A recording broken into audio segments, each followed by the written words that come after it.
Okay, welcome everyone to the Shabbes Hagadol Derasha of this year, 5780.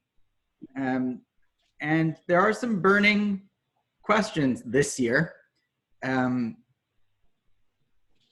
opened my comments during last year's Shabbes Hagadol Derasha by quoting Rav Soloveitchik, who talked about the need for a religiosity based on desire, that people should have a cheshek, not just a passion, but a need. And I think it's evident this year in a different way, and maybe we've been immune during our lives and in an odd situation, but we now enter something more like what humanity has experienced for most of its existence, which is a period of deep uncertainty, of fragility, of fear. And suddenly the great ancient tribulations, the big three being famine, war, and plague.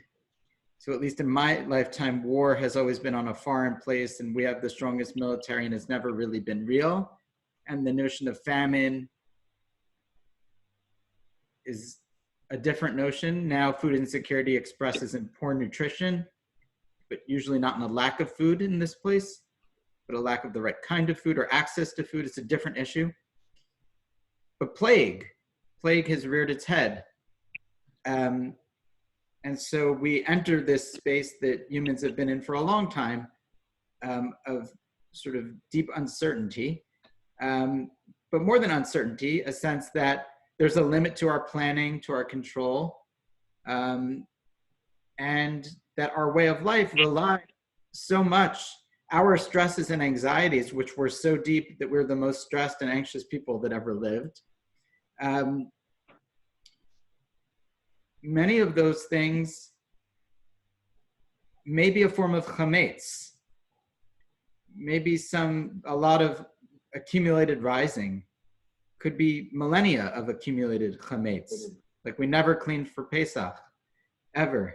And so the question is, can our observance this year of Pesach help our frame of mind, contribute in some way as an expression, a solution, a rebuke, a justification, guide us in some way that offers wisdom, comfort at this time.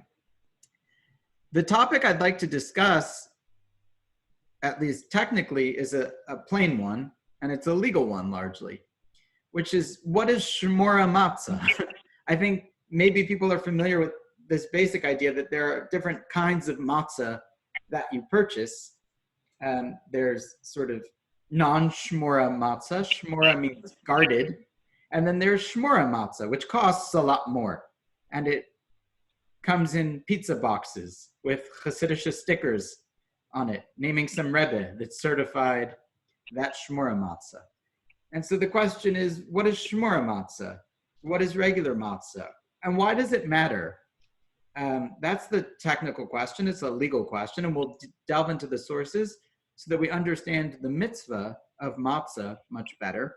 But then the second part I hope to elicit from that is that the matzah might speak up to us and offer guidance about not just the technicality, but about our religious observance now in this period. So the first source that I'd like to discuss is here on the screen. For those on the screen share, you'll see the text. I'll read in Hebrew and translate loosely, but the translations are available. If you are on a computer and want this source sheet, not in your Svaria window, but want to play around with it yourself, if you search on Svaria for L'Shem Matzot Mitzvah, Shabbes Hagadol 5780 Rabbi Dolinger, or something like that, you should be able to find this sheet. It's a publicly available sheet, and so you can have fun with it. But it's on your screen also if you have a screen, and if not, in any event, I'll read it to you, and so you won't be missing anything if you can't see it. In Parshas Bo, describing the first Passover, it says, "Vaya hayom azel lachem lezikaron, v'chagosem oso chag la'Adonai l'dorosechem, chukas olam techaguhu." Should be for you zikaron, a remembrance, and you should celebrate the festival to God for your generations, an eternal law, right, that you should celebrate it. Shivas yamim matzos tochelu. On 7 days, you should eat matzah. Folks are familiar with this commandment, I believe. Ach bayom harishon tashbizu seor mibatechem. But on the first day, you should get the starter, get the bread starter out of your houses. Kikol ochel chametz, because anyone that eats chametz, risen bread, v'nichrasa nefesh Yisrael, will be cut off. That person's soul will be cut off from Israel, miyom harishon ad yom hashvi'i, for these 7 days. Goes on to say, v'yom harishon mikra kodesh, v'yom hashvi'i mikra kodesh. The first day should be a holiday, and the 7th day will be a holiday. Yelachem kol melacha lo yaseh behem. You can't do any work. Ach yaseh behem, ach asher yachel lechol nefesh hu levado yaseh lechem. But you can cook on these holidays. It's like Shabbat in every other way, but you can cook. Ushmartem et hamatzot. This is the key piece here, but I'm giving you the whole paragraph to get the thematic gist. Ushmartem et, and we read this at Parshat HaChodesh, but we didn't read it, but we would have read it at Parshat HaChodesh, or did we read it? We didn't read it. That's the first parsha we didn't read. Ushmartem es hamatzos ki be'etzem hayom hazeh hotzesi et tzivosechem me'eretz Mitzrayim. Guard the matzah, because on that very day, right, the legions, God brought the legions, I brought the legions out of Egypt. And again, guarding happens twice. Guard the matzah, and guard this day for your generations in eternal covenant. Right on the first day and the 14th in the evening, when the Passover happens, eat matzah. Ad yom ha'achad v'esrim l'chodesh, right until and you eat matzah. And so this idea, guard the matzah, just as you guard the day, and guarding features also in other places in the Torah, where it will say, Leil shimurimhu. It's a time of God's guarding of the people. This notion of guarding is an important one. I'll add maybe that almost superstitiously, the notion of being guarded from a plague, right? Where the original guarding is God's guarding us from the Malach HaMaves, from the angel of death, who is going to strike down homes with a plague. And this notion of guard us from something that is invisible to the naked eye, beyond our control and deadly, is resonant in the psyche. We all feel it. There's even maybe an anticipatory grief, not just an anxiety. And so in response to that guarding, which God did, and that's a his orusa de la'ela, that's an awakening from above, there's a his orus dilatata, an awakening from below, that we, in response to God's guarding us, I think that's part of the thematic plain meaning of the text, in response to God's guarding us from the angel of death, we should guard this day in the matzah forever. So the first question, before we get to the legal question of what does it mean to guard the matzah, is what does it mean in the text? It's not obvious that the meaning of the text and the meaning in the halacha and Jewish law are necessarily the same. For example, it says that you should wear tefillin. Actually, it says that in parshas related to Passover. And there's a debate among the Pashtanim, the commentators that interpret the plain meaning of the text. Rashi says that is referring to the tefillin, but Rashbam and others say that it's not referring to the tefillin. It's a metaphor. It's a homiletic, and the tefillin are a legal manifestation of it, but not what the text is talking about. Actually, academics say that it is probably talking about the tefillin directly. But okay, so what does it mean? So Rashi on the Chumash, Rashi in his commentary on the text itself, says the following Well, I should pause. Any questions so far? Not comments, but questions.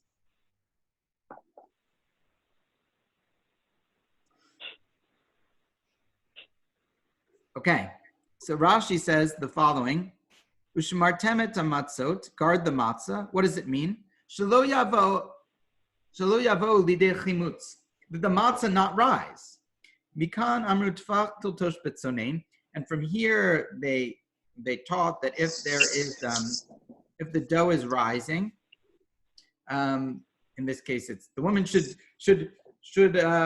get the matzah in cold water, should put cold water on the matzah to stop it from rising on the dough. In other words, if it gets too hot, this was one of the concerns, by the way, that the water would be heated in the well and would cause the matzah to rise. As a result, you needed cold water, mayim shalanu, water that was left out overnight, or so Rashi's point is, what it means to guard the matzah is to make sure it doesn't rise.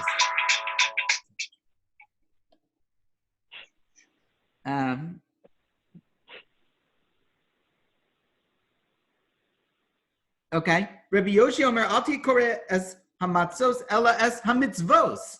Don't read guard the matzah. After all, the word matzot, written with one vav, is essentially the same as the word mitzvot, and the Torah has no vowels. So you can read matzah as mitzvah, not guard the matzah, which is the Masoretic tradition, but read the mitzvahs.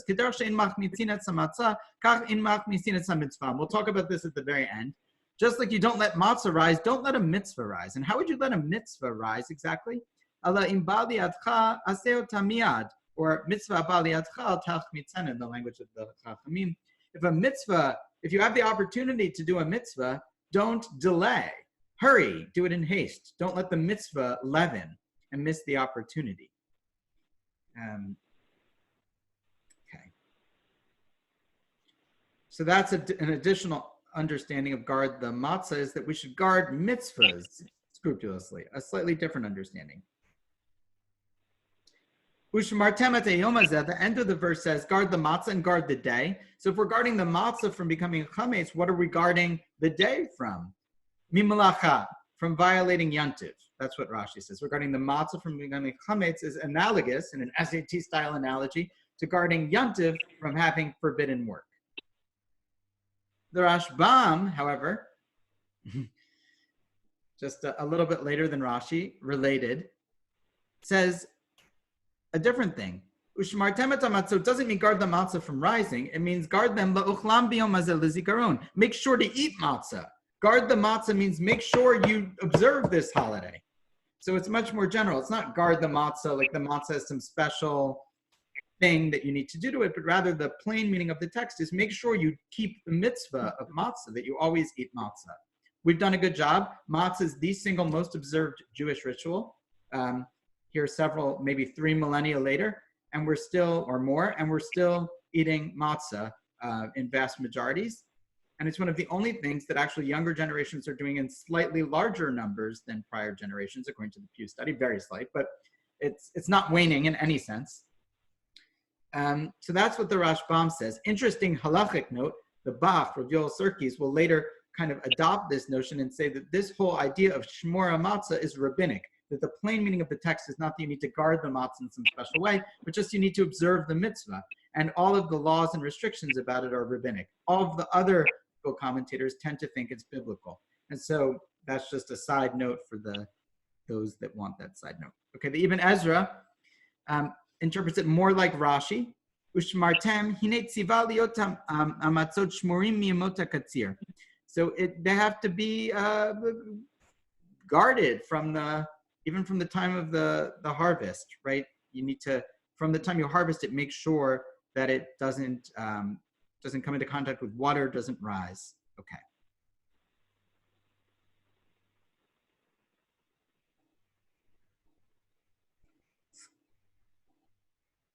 I just wanted to quote the Netziv, Rav Naftali Tzvi Yehuda Berlin, in his commentary on Chumash Ha'emek Davar.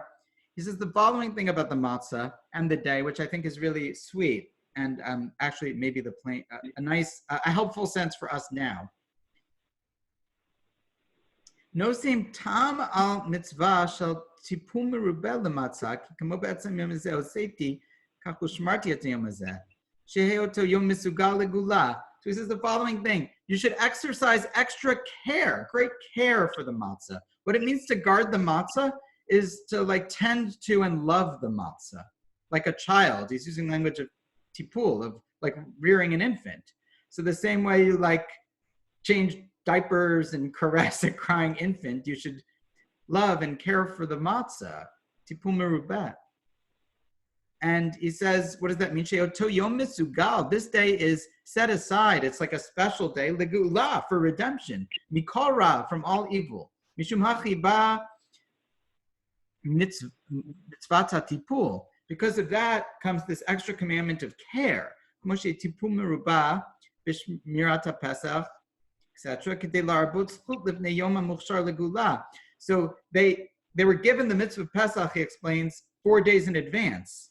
Before the holiday, they were told on the 10th that on the 14th, you're going to do a sacrifice. To give 4 days to have extra, in a good way, like Pesach is coming. We experience it as a negative, but imagine if you experience Pesach approach anxiety in a positive way. Like, yay, Pesach is coming. I'm going to get to see my family and celebrate this wonderful holiday where God redeems us again and again. So it's, do you follow? It's, God did that so that they would have the merit of kind of anticipating this thing.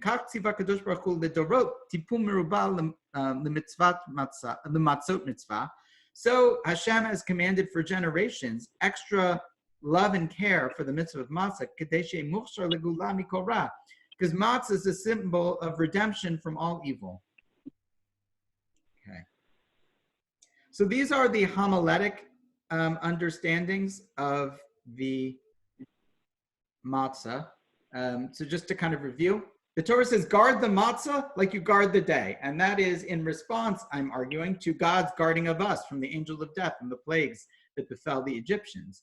And so in response to extra love we feel from God, the Torah evokes an obligation to respond with extra care and concern, as the Netziv explains, for the mitzvahs. And there's a debate about what that means. Rashi and the Ibn Ezra and others explain in a legalistic sense that we have to guard matzah to make sure that the wheat doesn't come in contact with water, the matzah doesn't rise. But there are other commentators, like the Rashbam, who feel that it's more homiletic, that guarding the matzah means that we should make sure that this mitzvah is one that we really keep. It's not just an ordinary mitzvah, but it's a mitzvah that must be kept for generations. It's quintessential to passing on the whole faith. Now we're going to enter the legal portion of our discussion. That's all homiletic. The Torah is Ushmartem et Matzot, guard the matzah. But what about, like, what does that mean? You know, if you're Rashi or Ibn Ezra, you have to make sure the matzah doesn't rise. What does that mean?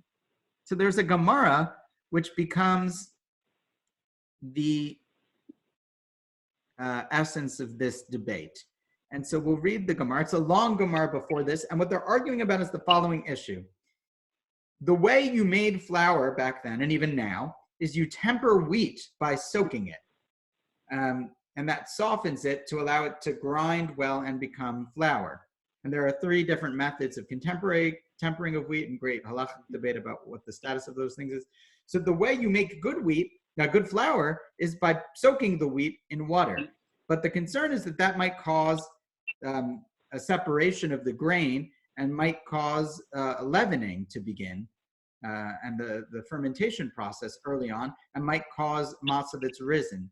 So on the one hand, it seems like maybe some sages didn't want to put the wheat into the water in advance because that would maybe add a concern of leavening. But other sages felt that if you didn't do that, your flour would be terrible, and the mitzvah of matzah would be performed with moldy matzahs and tasteless matzahs.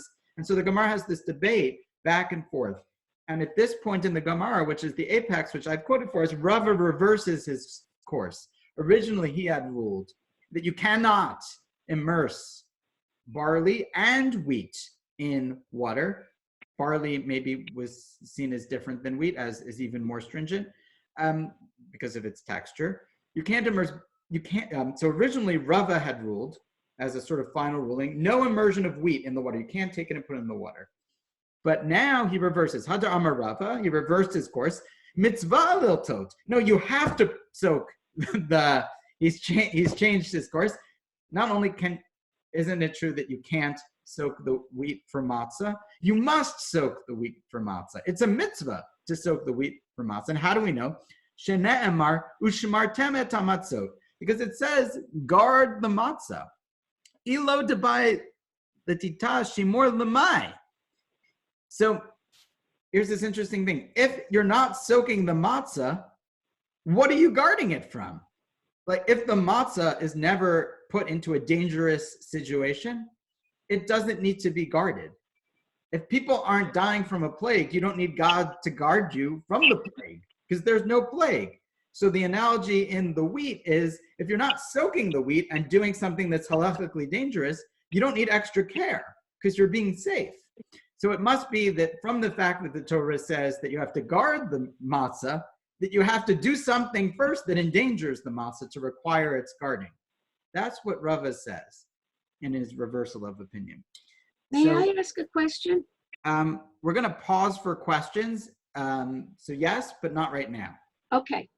But will you remember your question? Yes. It's not Shabbos, so you can write it down. So I'll pause after the Gemara.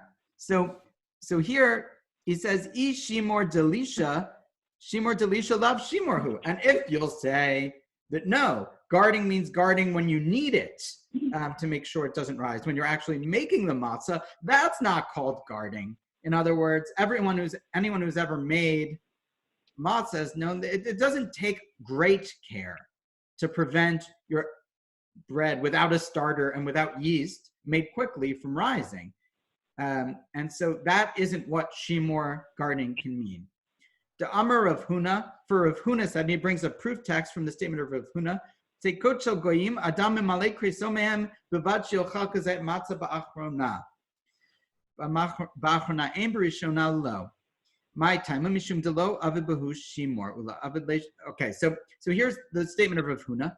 If you want to fill yourself on Pesach with the bread, unleavened breads of Gentiles, you can. In other words, the statement is that,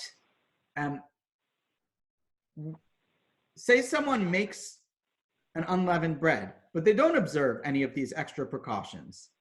Can you eat it? And so Rav Huna's statement is yes. If a Gentile happens to make an unleavened bread, now Rashi interprets it in the plain way. Other Rishonim go nuts at Rashi. In non-kosher pots, in non-kosher ovens for Pesach, how could it be? So it must mean, of course, under some kind of supervision. Okay, fine. But whatever it is, if someone happens to make a kosher for Passover unleavened bread, but they're a Gentile and they weren't trying to make matzah.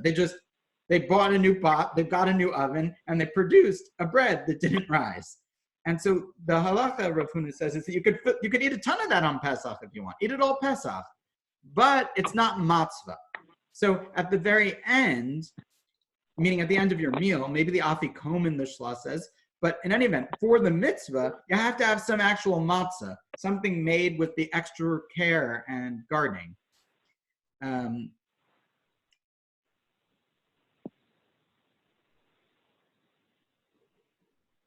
So he interprets this to mean that the extra care and guarding must be from something more than just the lisha, more than just the kneading. It's got to be an earlier time in the process. It has to be something more significant.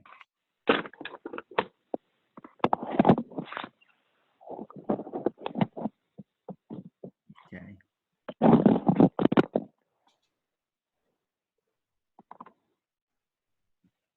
Diane, you had a question. We'll pause for your question here.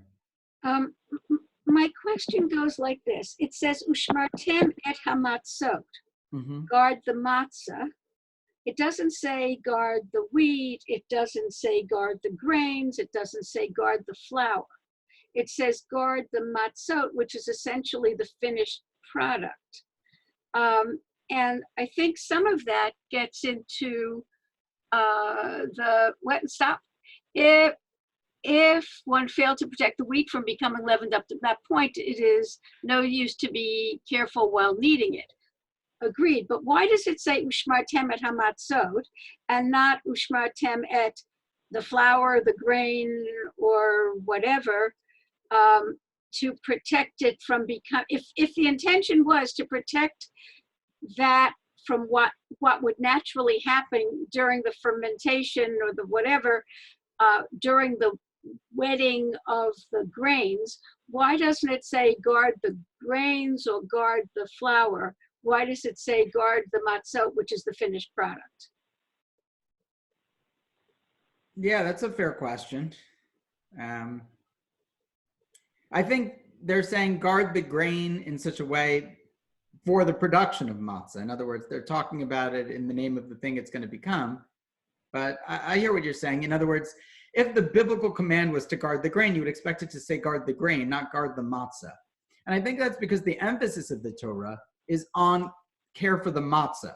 Meaning, it could be that care for the matzah means that you have to guard it earlier, but from chimutz, like earlier in the process. But it is about the matzah. Does that make sense? I mean, you could say ushmartem et lo something lo techametz or something of that kind, if that were the intention.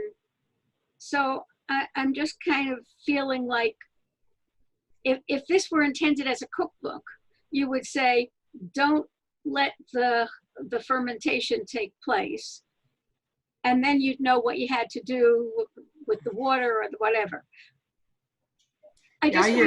Yeah, okay. So the Gemara goes on, wouldn't you infer from this shimur me kara beinan, that when the Torah says guard the matzah, it must mean guarding not from the end, but from the beginning, where it's a real issue. So now the Gemara rejects Rava's proof. Umamai, how do you know? Dilma shani asim debaina denachas l'shimur lo avid l'shimur aval hecha debaina denachas l'shimur avid l'shimur. Right, so I'll just read the translation here since this is sort of a complicated thing. Perhaps it is different there, as at the time when guarding is required, i.e. when water was added to the flour, he did not perform his duty to guard it properly. However, in a case where at the time when guarding is required, when water is added to the flour, he properly performed his duty to guard it. So too it is possible that guarding flour at the time of kneading is considered proper guarding. So the rejection is that no, who says that guarding happens at the end? Baking is also fraught, and maybe it happens in the baking process. And if guarding was required in the baking and he didn't do it, so in other words, they reject this proof of Rava that guarding, you can infer guarding from the law of Gentile happenstance unleavened bread. So here is an important thing.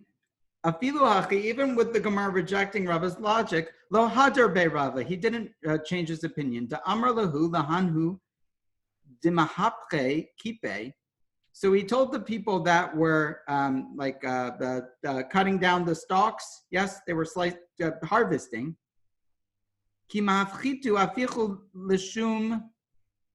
Okay, so here's the question. Some Girsaot, some texts of the Gemara have the word here, mitzvah. When you do it, you must do it for the sake of the mitzvah. In other words, from the very beginning of this process, it must be done l'shem matzah's mitzvah, for the sake of the mitzvah of matzah, which means that it is only to be used for matzah, and that it's guarded from the beginning of the process against fermentation. That people are, in other words, that your flour, you're not buying flour in the store and making matzah. That from the very beginning, this flour is destined to be matzah. It knows it will be matzah. It's matzah flour. It's not other flour. And from the very beginning, that you need it from the beginning until the end. That this matzah can only be special matzah. Some texts have guard l'shum mitzvah, and that it has to be for the sake of a mitzvah. But some texts have the word l'shum matzah, guard it that it should be for matzah. Now it doesn't sound like that should be because of the spelling. It doesn't sound like that should be a big difference, but we'll see later how different readings of this text, mitzvah or matzah, will change the halachic analysis. So we have this weird Gemara where Rava presents an idea that guarding means from the time of the harvest. Now, it doesn't mean that it can't come into contact with water. That's, I think, a common misperception. Guarding means, because he says, remember, mitzvah lil tot, you have to soak this wheat in order to make it better for flour. But it has to be guarded that it doesn't become chametz. So Rava's opinion in the Gemara is that from the time of the harvest, wheat must be guarded to make sure that it does not become chametz, and what? That, that's it. So Rava's opinion is rejected by the Gemara. They say, we don't accept that. Guarding even from kneading, not from the harvest, but you take flour and you have to knead it and turn it to matzah. That's the key moment. And they present that. And Rava says, maybe, but I'm not changing my opinion. And so the Gemara kind of rejects Rava's reasoning, but Rava refuses to recant. And so the question is, what is the law like?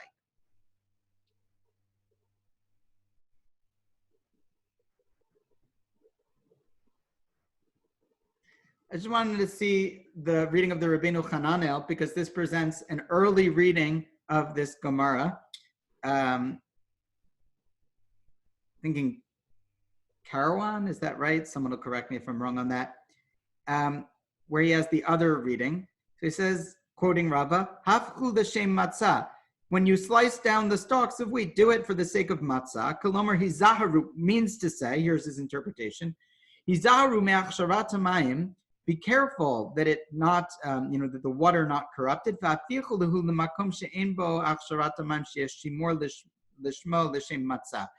should be at the whole time made lishmo for its own sake, for the sake of matzah. Okay.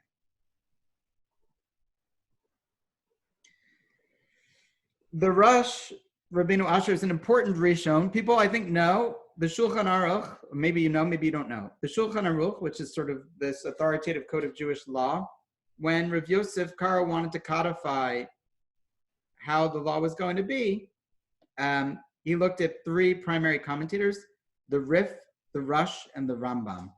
So these are the three Rishonim that are probably most important in the legal tradition. The Rush writes a tshuva about this. Actually, in his tshuva, he notes a couple of other things. There was a custom. So the Rush discusses in this tshuva, the main issue is 2 or 3 matzahs on the Seder plate. This was a great debate raging. And also, if you have 3 matzahs, he quotes this idea from Ashkenaz that all 3 of your matzahs had to be made from the same piece of dough, which is an interesting idea. I don't know how many people fulfill that anymore. I do, because I make my own matzah, but maybe others don't. So here's what the Rush says. When it's written, you should guard the matzah. And Rava says in Pesachim, when the people were slicing down the stalks of wheat, mitzvah, slice them down for the sake of the mitzvah.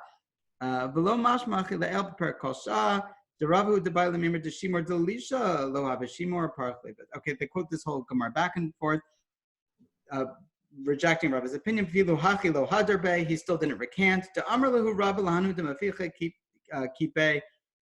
Okay, so Kolomar Ava Pisha Nitchu Divrei Rava, Dahave Bai Lamemar Deshimor Delisha Lo Ave Shimor. Rava said guarding from the time of kneading isn't sufficient. You need to guard from earlier on, and that was Rava's opinion. Even though Rava's opinion was rejected, Afilu Achi Lo Hadar Be Rava, he didn't recant. By a Machmir Alatzmo Lishmor Mishat Ktziram Matzat Mitzvah. So he was strict on himself, this is the language of the Rush, from the time of the harvest to make sure that this matzah was only going to be for the mitzvah.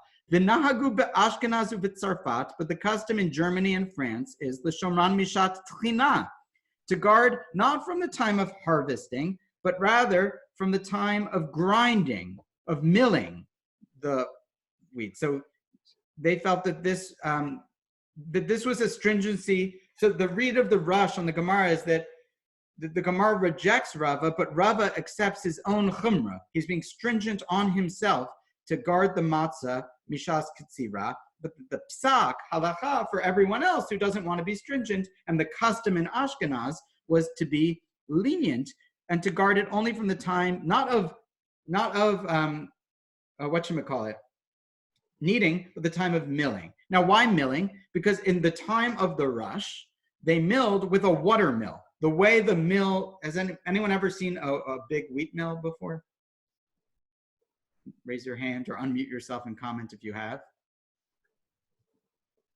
No one has seen a wheat mill. Okay, either that or no one's paying attention. It's hard to know with Zoom. So Yes. There is a wheat mill down at the in South County at the Kenyon Grist Mill. Yes, you can go to the Kenyon Grist Mill, or if you're in the Boston area, at One Mighty Mill in north of Boston. You can check out. Those are both two large stone mills, old-fashioned stone mills.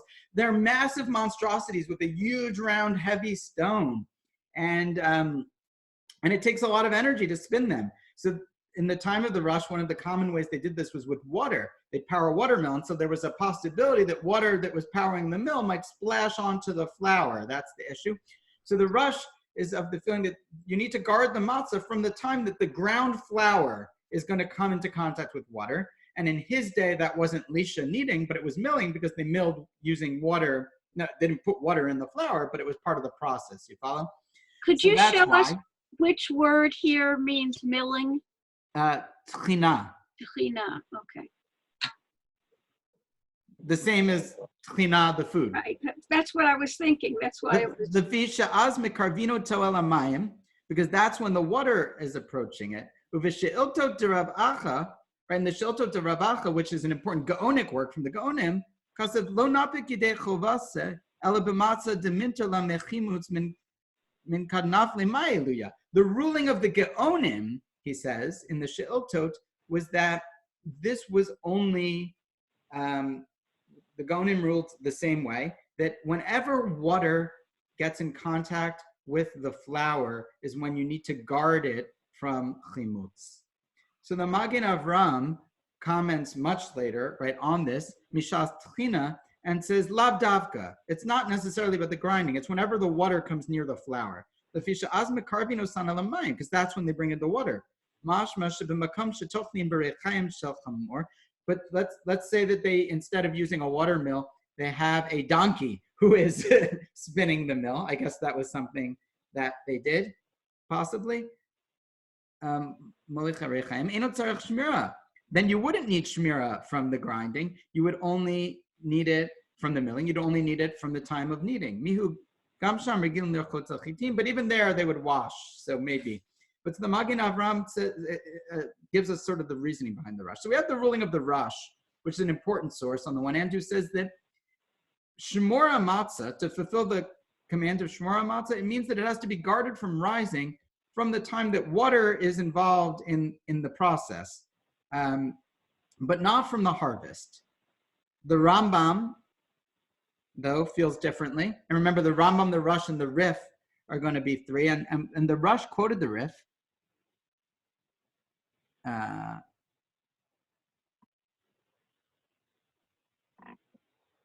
as being stringent, because here's the Rambam.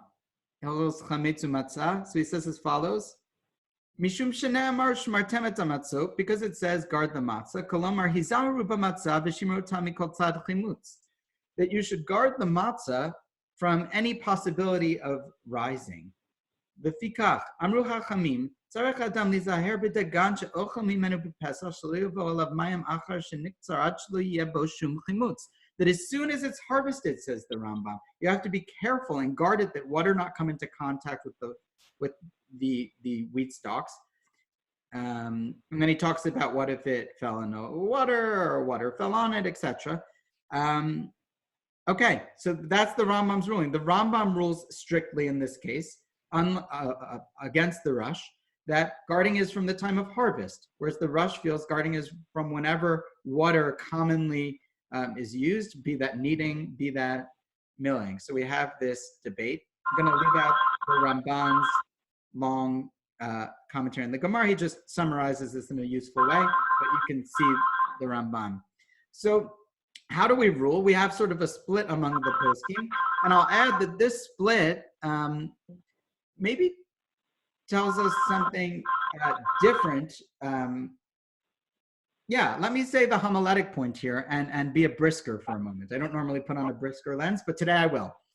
So it's not that the guardings are the same, that in one case you're guarding from the harvest and the other case you're guarding from the time of milling or kneading, but they're both guarding from leavening and that's what it is. No, that's not what it is, because as the Gemara explains, as Rava explains, guarding from the time of kneading isn't guarding, meaning there's not, that's a less serious type of guarding. So what is that? So guarding from the time of harvesting is a concern, like Rashi said, that it'll become chametz, or like the Rambam said, mikol tzad chimutz. You want to make sure that this doesn't rise, that part of something being matzah is that it cannot rise, and you need to have had eyes on the thing from the start. Whereas guarding from the time of kneading is about lishma, I'm going to argue. It's about doing it for the sake of matzah. And so for those who bake matzah, have ever baked in a factory, know, before you do it, and in some Hasidic places, the whole time you're doing it, you repeat, l'shem matzah's mitzvah, l'shem matzah's mitzvah. You're doing it for the sake of the mitzvah of matzah. These are going to be matzahs used for the mitzvah, l'shem matzah's mitzvah. In fact, even the name of a matzah company I started. So, with Naomi. So, her credit, her name actually. So what's the point? One is about lishma, is about an intentional thing, because you don't really need that much guarding from the chimutz when you're baking it, meaning you need to guard it, but that's not like that could happen. Without yeast, it's hard to make something rise in the time frame. So that's not it really. That's more lishma, that you're doing it with this sort of tipul merubah, as the Netziv said, with an extra care. Like, this is going to be the matzah I use. It's like when you make your own challah for Shabbos. It's an extra love for the thing, so much that you declare it's for the mitzvah. Whereas the other opinion, you're really concerned. It's a halachic stringency. So they're two totally different attitudes. One is an attitude of excess halachic stringency. Guard the matzah means really make sure this doesn't rise. And that's the way of expressing religiosity to God, is by being strict about this holiday. Whereas the other opinion says the way that you express stricture about this is not in religious stringency, but is actually in sort of an extra intentionality or kavanat halev, a direction of the heart to the matzah. Just to confirm my sort of split in this, the Shulchan Aruch quotes the Rosh, who is lenient, right? Who does Shmura matzah means Shmura later on. Harash hay mishtadel b'matzah's mitzvah v'omed al asiyasan. So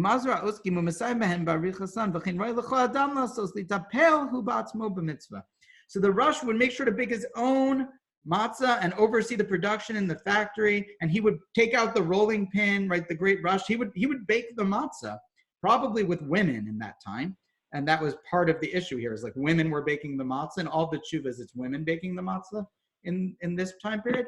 And the Rosh would get, probably in what was viewed as in a degrading way, would get dirty with the women, get on his apron and rolling pin, and make matzah, and say everyone should make their own matzah. And so, and they use even the same language of lehitapel that the Netziv uses to describe tipul merubah. So there's this notion of, like, he cared a lot about the matzah. He wanted to be engaged in the mitzvah. So that's really what the other opinion of guarding is about, is engagement. So there are two really different religious approaches in understanding this. Now, how does the Shulchan Aruch rule? It's a hedge.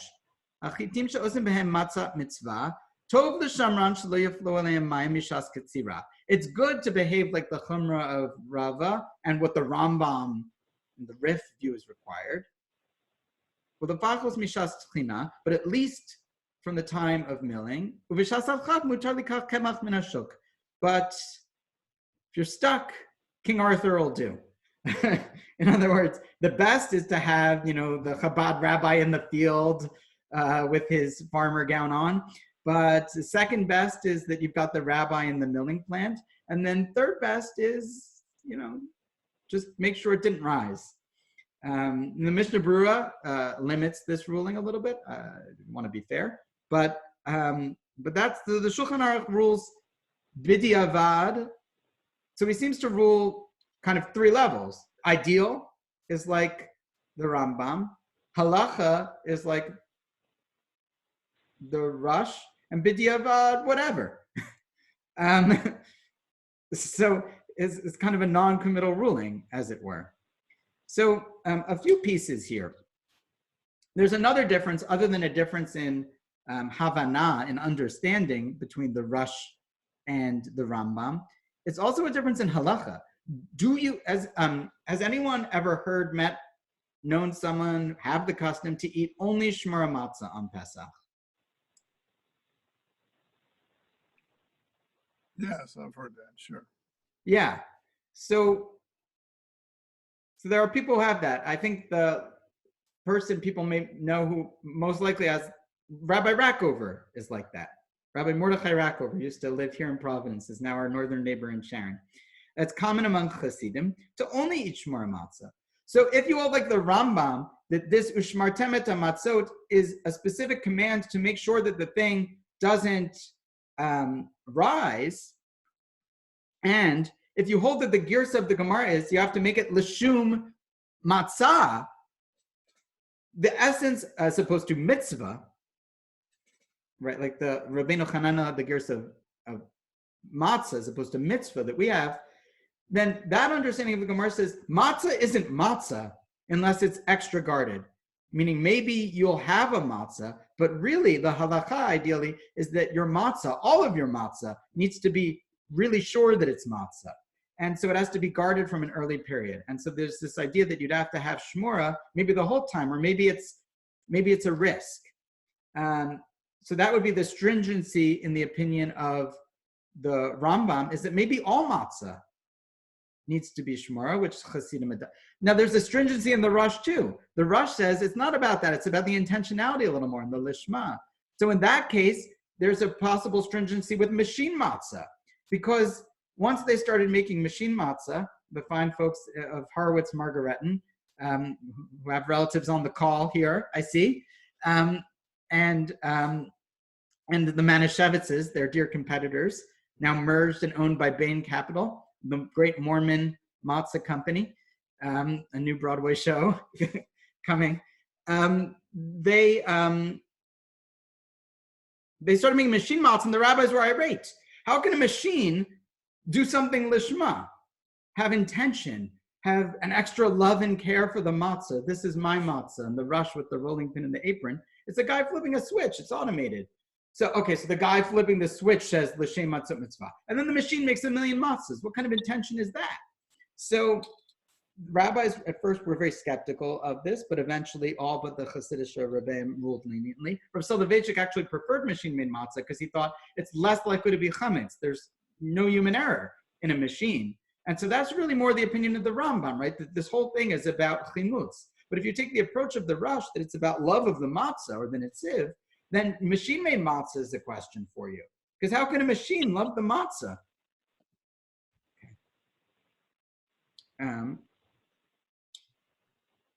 Just finish. The Aruch HaShulchan quotes this whole debate. People are familiar with the Aruch HaShulchan, with the Mishnah Berurah, the Chavetz Chaim, Yisrael Ner Kagan, but just before the Aruch HaShulchan, Yechim Lechalapshim was perhaps the predominant sort of work of practical interpretation of the rulings of the Shulchan Aruch. And he writes as follows: Hine al kol panim kol rabosinu ele sovrin deikar matzah shmur hu al achilas kazayis b'layla rishona. So he said, all the rabbis thought that you don't have to have shmura the whole time, that it's about a kazayas on the first night, shizeu matzah's mitzvah, shekasav Rabbeinu Beis Yosef, about masha ochlen koyme Pesach inu tzarich shmira klal. That which you eat the rest of Pesach, whatever.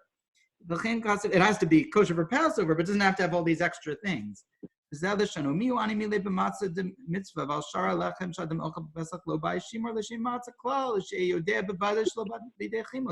need extra guarding, you just need to know it's not chametz. And he quotes the opinion of the Gemara,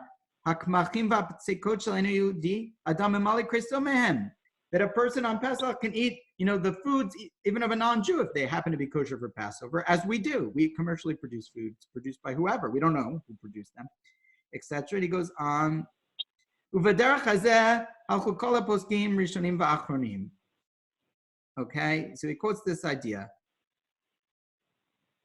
But then he kind of reverses course. Anias daiti enokain daha emes dezeu shitas Rashi tosos Rash va'od kadmonim aval shitas a Rif the Rambam enokain. The Rif and the Rambam don't think like this. L'ditu achiyuv lachol matzah shmur b'chol yemei Pesach. They feel that you have to have shmur matzah the whole time. Shem eno mefarshim shimor l'shem mitzvah. It's not about guarding it for the sake of a mitzvah, namely the matzah on the first night. Ella shmira mechametz, because they read not mitzvah but matzah. Ve'eno korsim b'gamar da'amar lehu Rava. Mitzvah el l'shem matzah. They have a different read of the Gemara that matzah means shmura. You can't have any kosher for Passover matzah meal that isn't shmura. You can't have a kanedel that isn't shmura. Everything must be shmura. And he says that is actually fundamentally rooted in the language of Gemara. So what should you do? Ani omer gam das Rav Hai. Okay, so he quotes a lot of people. Nimsa da'alacha l'maaseh. Demisha rotza the let's say idei chovat matzah b'Pesach karai tzarich le'achol shmura. You have to have shmura. Shenishmru achitim mishas katzir l'chol yemei Pesach. Let's see. So he rules here strictly. Ulevad zelektor mixas lishma l'shem matzahs mitzvah l'rishuna l'tochna lishma. But he thinks also that you need this other aspect. You should have both. It should be shmur mishas katzira, and it should be lishma. It should be for the sake. And you should, knead it and bake it and all of these things. Hakol lishma yedei Israel gadol. Okay. So before we end, I'm just going to do one thing. Just kind of summarize what we did, give a little Hasidic vort, and then maybe some brief thoughts and reflections about smaller seders. And what this limud might mean now. I think this all kind of links together and come together. We've talked about this command, Shmartem et Matzot, and whether the plain meaning of the text is some halachic meaning or some theological meaning. Note that guarding the matzah is a response to Leil Shimurimhu, God's guarding of us from the plague that killed the Egyptians, which is, I think, a sentiment that we can all tap into now of wanting to be guarded from an invisible force of death by our God who protects us. And the notion that this hisorusa de la'ela, the awakening from above, has an incumbent obligation upon us of hisorusa de latata, of extra care below, right? That in order to merit God's guarding, as it were, we need to take extra care. Perhaps the drush on this is that the very specific way to do that is to wash your hands for a long time with soap and water, to wear masks now, according to the CDC, and to engage in serious social distancing, and maybe this year to not have people at your Seder, definitely this year, to not have people at your Seder. But we then discussed what, if you take it in a legal way, what does it mean? And there was this debate in the Gemara, and Rava said it means you have to guard it from the time of harvesting. And the Gemara came and said, no, from the time of kneading is all we're talking about. And Rava said, maybe, but I don't accept it. And there was a debate. Is Rava the halacha? Rambam, Rif rule that way? Or is Rava a stringency? The Rush rules that way. Note the Shulchan Aruch rules like the Rush fundamentally, even though that you only have to guard it from the time of milling or kneading, and b'diavad, even kemach min hashuk is okay, even though the Rush is in the minority. Normally the Shulchan Aruch rules like the majority, but this is one case, if you were answering it. When does the Shulchan Aruch not rule like the majority of the Rambam, the Rif, and the Rush? This is one case where he rules not like the majority, but just the Rush. And I suggested that these aren't just two different aspects of guarding, but they're two different religious attitudes. One is an attitude of stringency, the way we love matzahs by making it in machines, the way we guard matzahs by making it in machines, limiting any possibility of rising, making them thinner, flatter at higher temperatures than ever before. The quickest matzah, the better, and guarding it before it's even a kernel. Just guarding that thing from the very beginning.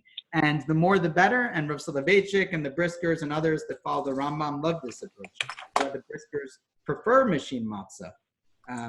Whereas the Rush says it's following sort of the Nitziv's commentary, it's about extra care, litapel b'matzot, to like care for the matzahs and to make them yourself and to be engaged and make them lishma, intentionally for the sake of the mitzvah. Note, that's a challenge in a commercial era when we're used to buying, which is one of the reasons I love to make matzahs, to really be involved in this mitzvah in a way like you build a sukkah and you get involved in that mitzvah with your hands.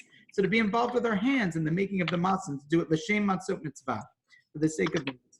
And that's an attitude that says that guarding the Torah isn't about being stringent with it per se, but it's about loving it to death and being very engaged in it on a very personal level, on a hands-on level. So those are actually two different religious approaches, but both are obligations in response to divine protection. So I will add that I think at this time of our lives, people ask, will religion be relevant? How is religion responding to the crisis that we're all feeling? And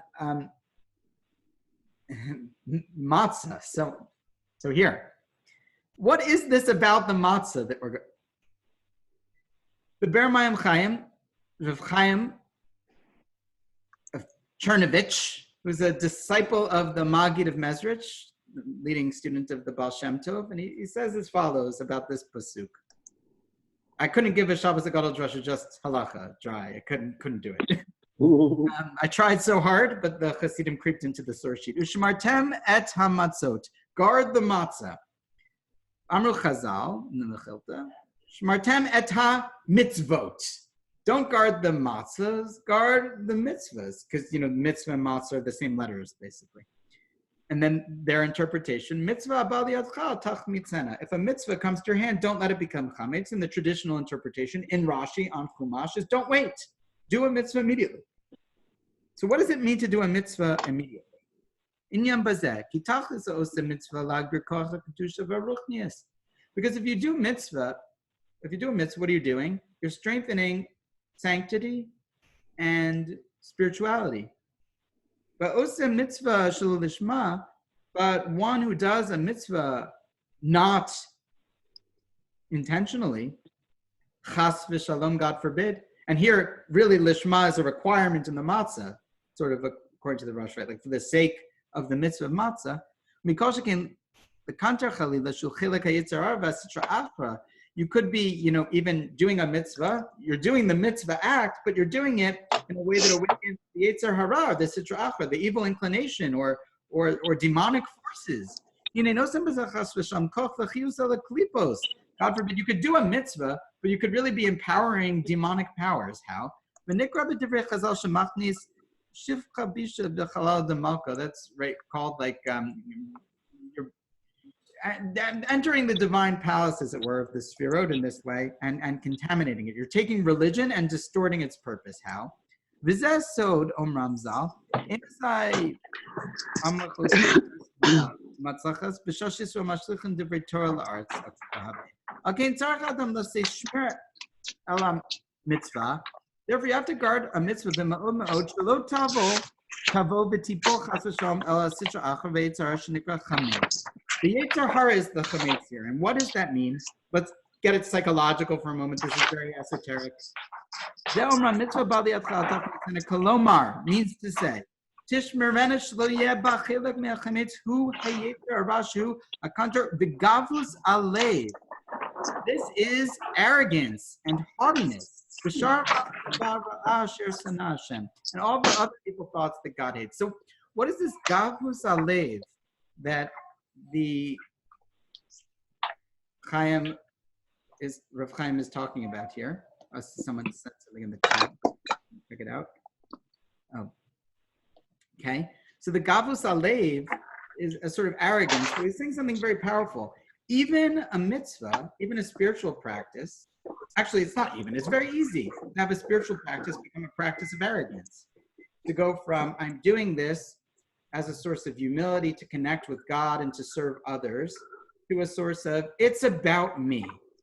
It's about me. Look, I observe mitzvahs. It's my status, my social status. It makes me feel better than others. I observe and they do not. I do it correctly and they do it incorrectly. My matzah is Shmura forever and their matzah Shmura less. My matzah is handmade, their matzah is machine-made, or vice versa. And he's talking here about matzah because matzah is subject to this debate, right? Matzah and Pesach are trying out from each other. So he's saying actually that outfroming with matzah is chametz. You could have the strictest matzah and that matzah would be chametz. This is the Hasidic opening it up. And how would that be? How would that be? Because a mitzvah b'al yadcha tach mitzena, if you wait to do a mitzvah at a time where it fits well into your schedule, when it's convenient and nice, and it's like, oh, now I've set aside I'll do it just in the way I want, it becomes a sort of narcissistic practice. It's not about personal responsibility or social obligation, but it's about a sense of self, of self-satisfaction purely. And so that would be a sort of mitzvah bal yadchal tachmitzena. Don't wait, do it now. In other words, whatever you're doing in your life, but you're called now to do another thing. Whatever we were doing as a society, as a whole economy, we're called now to do another thing. And that's mitzvah bal yadchal tachmitzena. It's not about us. It's about our obligation to preserve sanctity of life, kedusha and ruchnius, as the Bermayim Chaim says.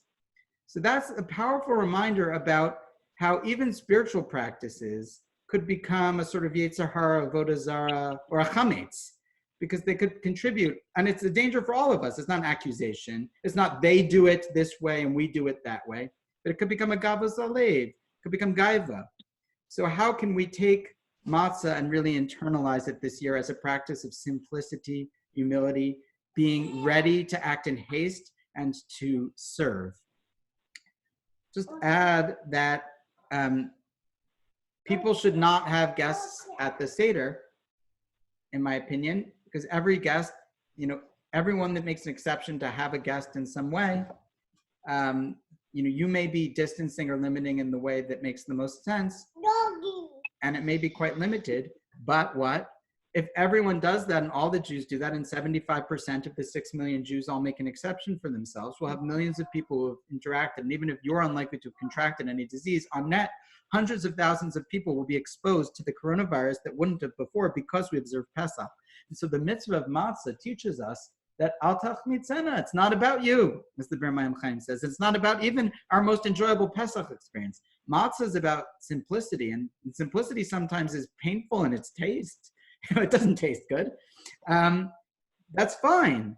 So the first piece I'll add for Pesach this year is, like matzah, it need not taste great.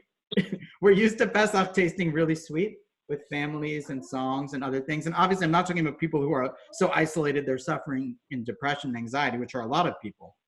But for regular people, all of us have anxiety and depression.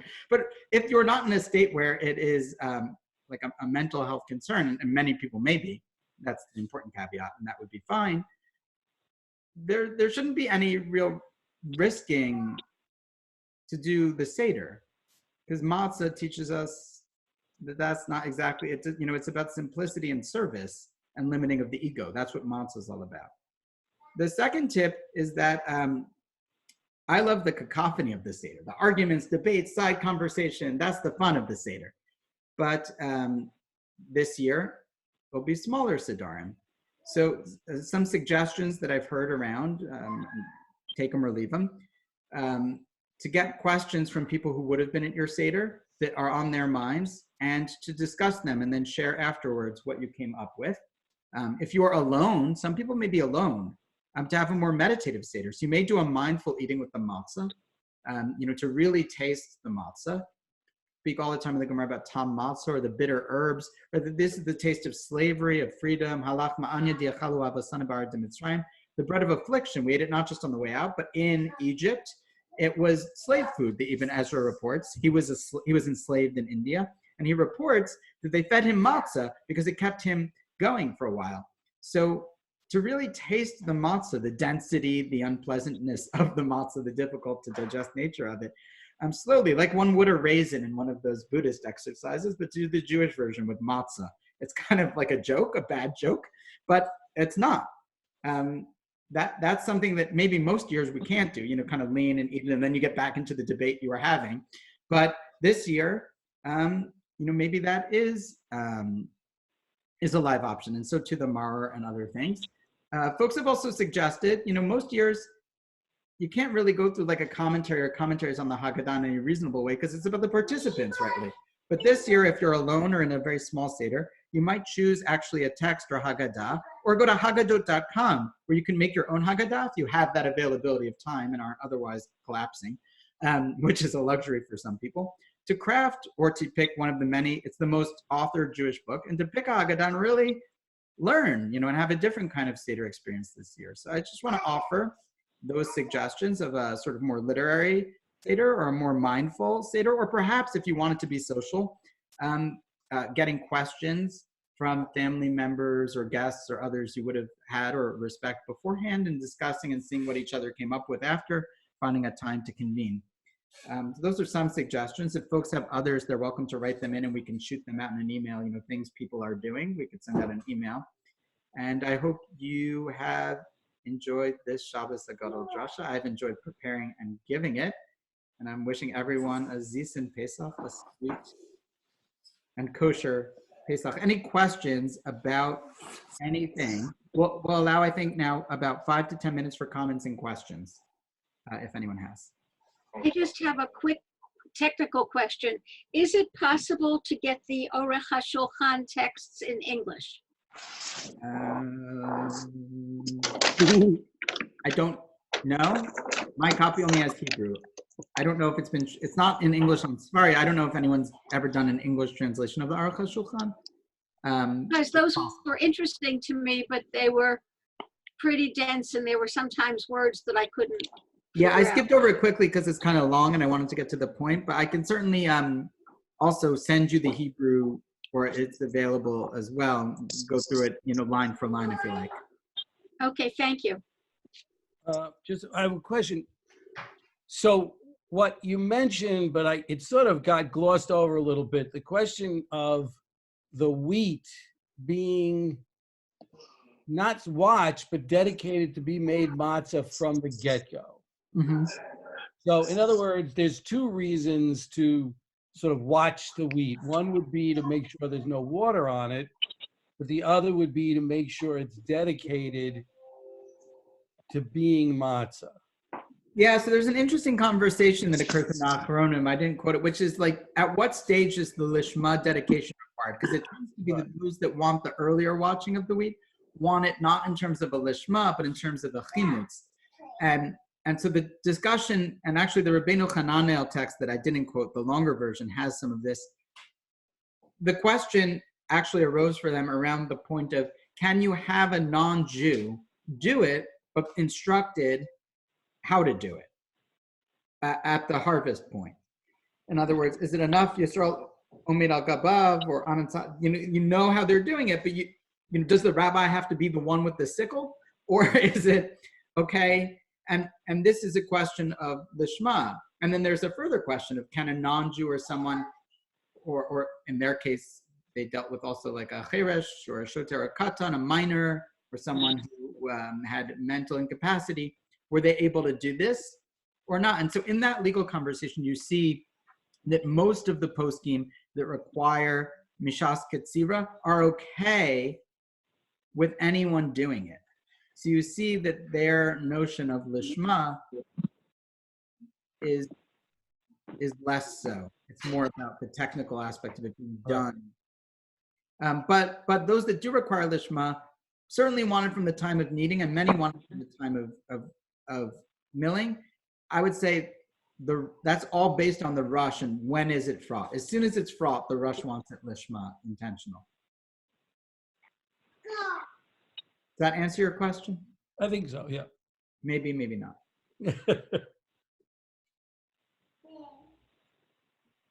Rabbi? Yes. Rabbi? Nani? A quick question.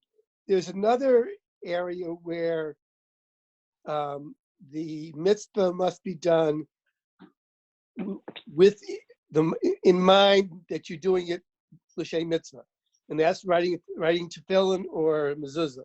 Yeah, tefillin is a Is there any Torah. connection between the two? Yeah, so there are many things in that require. In general, there's a debate: mitzvot tzrichot kavana or not. Do mitzvahs require intentionality? And despite the ideal preference that yes, they should be intentional, the ruling of the Shulchan Aruch is that they don't, following the Rishonim, that mitzvahs only ideally should be intentional, but if they're not intentional, whatever. Notable exceptions are prayer, which is an act of intention at its root, or certain mitzvot that require this extra thing, like ksiva sefer Torah, writing Torah, tefillin, mezuzah, even fixing a Torah, or other things like that. And so in that rubric, Ushmartem et hamatzot merely serves to take matzah out of the class of mitzvahs that doesn't require kavanah, that is to say all mitzvot, and put it in the class of mitzvot that does require kavanah, not just in the performance of the mitzvah, but in the production of the matzah itself. Does that answer your question, Donnie? Yes, thank It you. puts it into a class of objects that are all kind of the same. But it's interesting to think in that sense of matzah like a Torah. Just, what is it teaching? Spike seltzer has been on the rise for the past few years. Other comments or questions?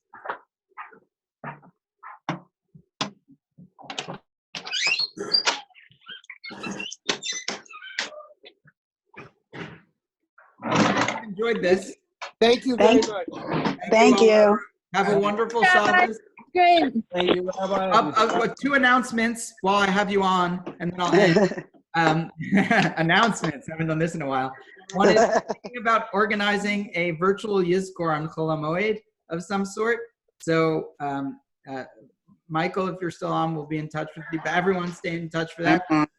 Second, it's we're also going to be sending out a luach for Pesach about what prayers you should and shouldn't say and when. And what do you do with tal and do and not alone? And you wonder, because it's a complicated prayer and it's even more complicated alone. We'll be sending out a luach with all the customs and laws. I'm just working on it. It takes some time, but I'll have it out for you. Also, final thing, we're going to be doing a Zoom selling of the chametz this year. And actually, anyone's welcome to come and witness the whole thing. So we'll put that out there too. I, again, wish you all well. And Thank you. Shabbat Shalom. Shabbat Shalom. Thank you. Shabbat Shalom. Kayach. Good. Shalom, Proba.